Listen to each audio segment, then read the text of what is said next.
given unto us. It has been so wonderful on a great morning that come to encourage us and trust in God.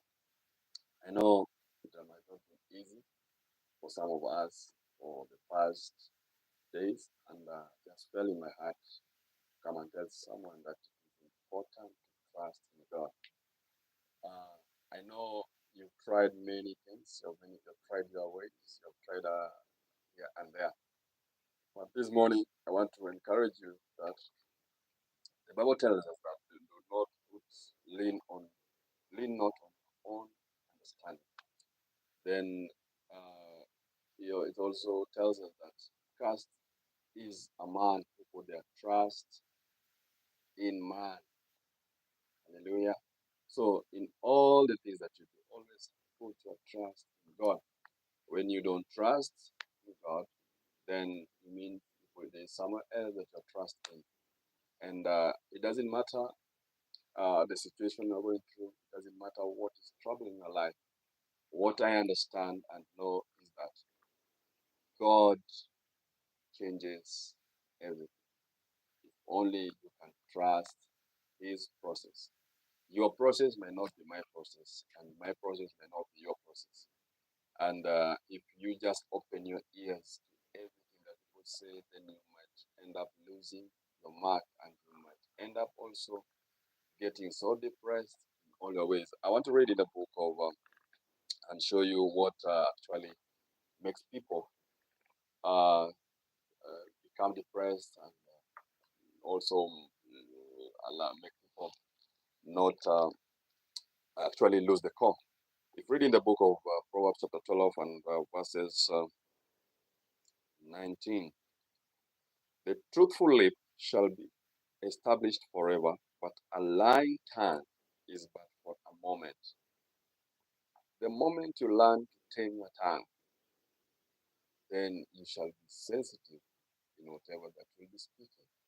Most of the troubles that you find yourself today into were as a result of what you produced by your own tongue.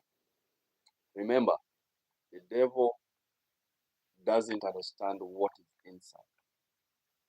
And the moment you just say like this, you bring it out, the enemy captures it and brings a mark of accusation towards that and give them their next move. So whenever you lose your tongue and you put false, you just speak, you bring deceit in it. In the book of Proverbs, chapter 12, 19, the truthful lips shall be established forever, but a lying tongue is but for a moment. Deceit is in the heart of those who devise evil, but counselors of peace have joy. No grave trouble will overtake the righteous, but the wicked shall be filled with evil. Lying lips are an abomination to the Lord, but those who deal truthfully are his delight. A prudent man conceals knowledge, but the heart of fools proclaims foolishness. The hand of diligent will rule, but the lazy man will be put to forced labor. Do you get that? The hand of the diligent will rule, but the lazy man will be put to forced labor. Anxiety in the heart of a man causes depression, but a good word makes it glad. So, when your tongue is loose, when your tongue is easy to bring out lies, then you fall under the other category that the Bible speaks of. So, many of us have landed ourselves in troubles by running to men before running to God and just displaying your problems, displaying your visions, displaying God's plan for your life. And it has made many people to misinterpret your life. They have made some of them have become even the judges of your life. They know when God should bless you. They know where by now ought to have been a big, great minister. By now you are that and this and that and blah blah blah. Simply because you never trusted God and you never trusted the process of God. And that's why you have attracted many, many troubles towards your life. So I want to urge you this morning that in anything that you do, put your trust on God. Let your tongue not land you into problems. Don't give them them what to say. Don't give them a topic to summon. Don't give them a topic to judge your life. People will talk, and it has been like that. And the Bible tells us that the wicked people, we have them, and they were there, and we still will continue having them. But now the question narrows down to you. Are you ready to fall in the process of God? Are you ready to walk in the ways of God? Are you ready to put your trust in God? Yes, you're passing through troubles, through the wilderness, through the shadow of darkness. Are you really putting your trust on God? That's the biggest question that now you should ask yourself, and remember that God can never leave you. If you read the book of James 1, James chapter 1, the Bible speaks of my brethren.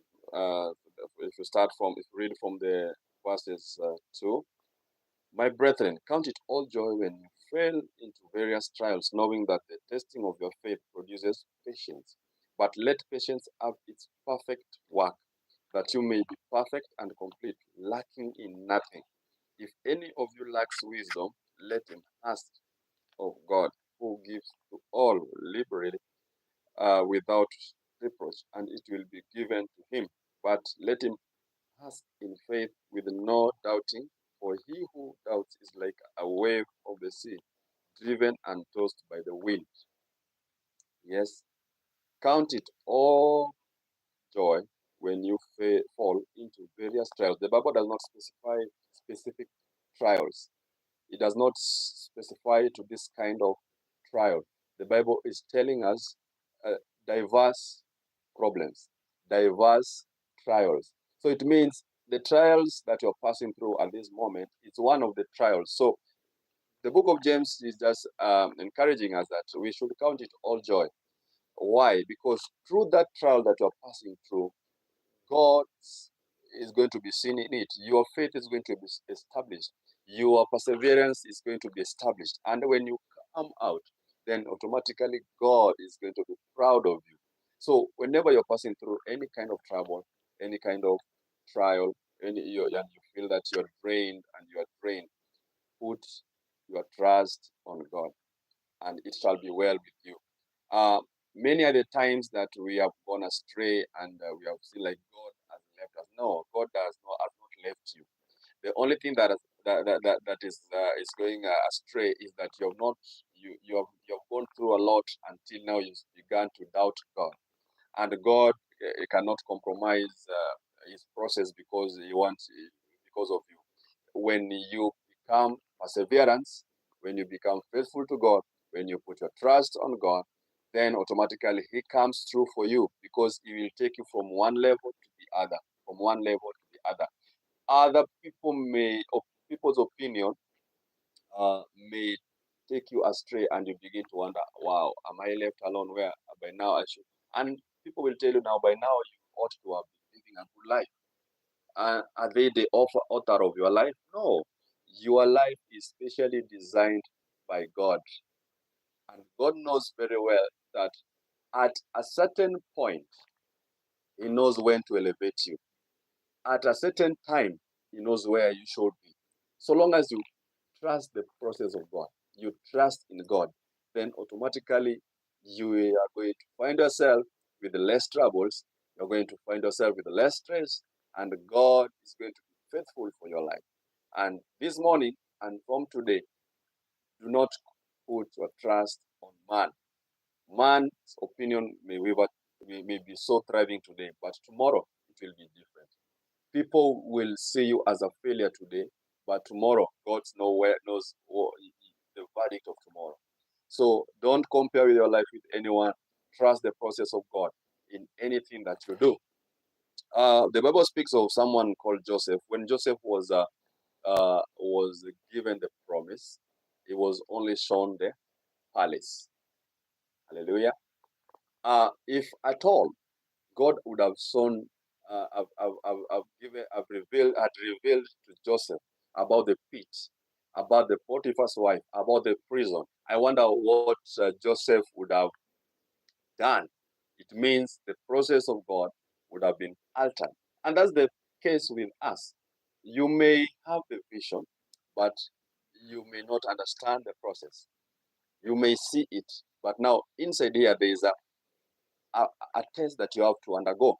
Because if it were not for the pit, Joseph would not have not found himself in the house of Potiphar.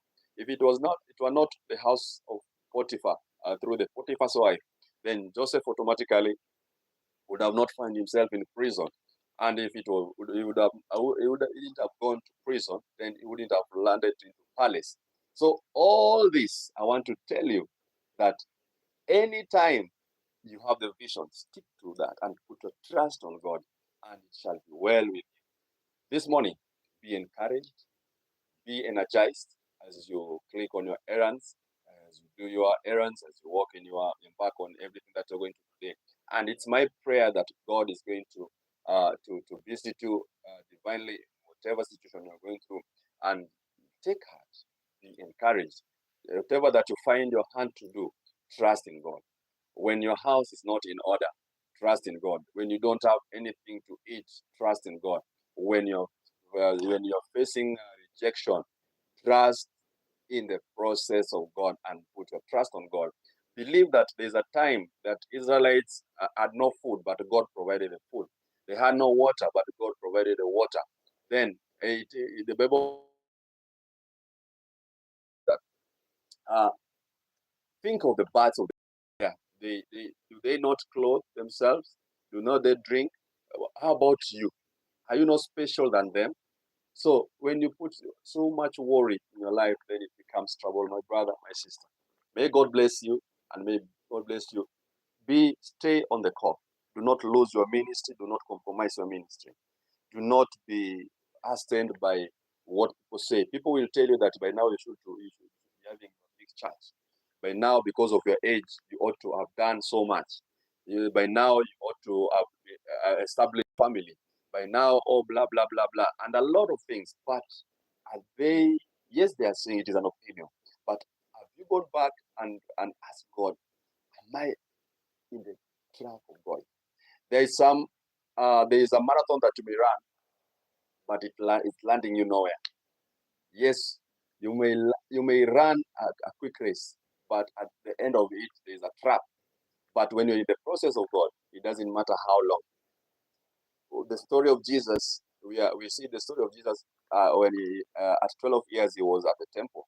From that, there is another 18 years that we don't see the story of Jesus. Then Jesus comes again in the picture. For 3 years, he has done a lot of things. So do not hasten your season. Do not hasten your season because you don't know the process. Yeah, what you need to understand is to put your trust in God when God is doing it, because you may be running in there, but you only need your work will be only for 1 year, and in that 1 year you will have traveled many nations. In that 1 year you would have preached the gospel. In that 1 year you would have recovered anything that you think you had lost, and even more multiplication. So trust in God. Put your trust on God, and it shall be well with you. Be blessed. Good day. May God be with you. Preach this gospel to the nations, as we told in Mark 15:16. Go unto the world, preach this word to all kind of species. It is our mandate. And when you read someone, a service to one is a service to all.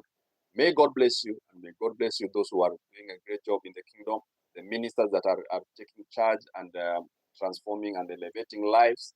Thank you very much. You that is as have an opportunity to encourage someone outside there. People are suffering, but when you have become a blessing in the life of someone, may God continue to bless you more and more. If you are in your workplace, when you are at the roadside, when you are doing anything, and you feel you have an opportunity to preach the gospel, preach it to all species of any kind. and you'll be a blessing in the kingdom. Do not be limited by any factor. When God has graced you to do anything good, do it to anyone that God has directed you to do it unto, and you will be a blessing and a blessing and a blessing. Baraka sana, barikiwa. If it is for the first time you are watching this video, feel free to subscribe, share, like, and it will be a blessing. We are only here to encourage, to teach, and to do what God wants us to do. We are not in haste to compete with anyone, with anything. We are here for the purpose of the gospel. We don't preach people, and we will not preach people. We will preach the gospel, and it will be a blessing. Baraka, baraka sana, barikiwa. Thank you very much.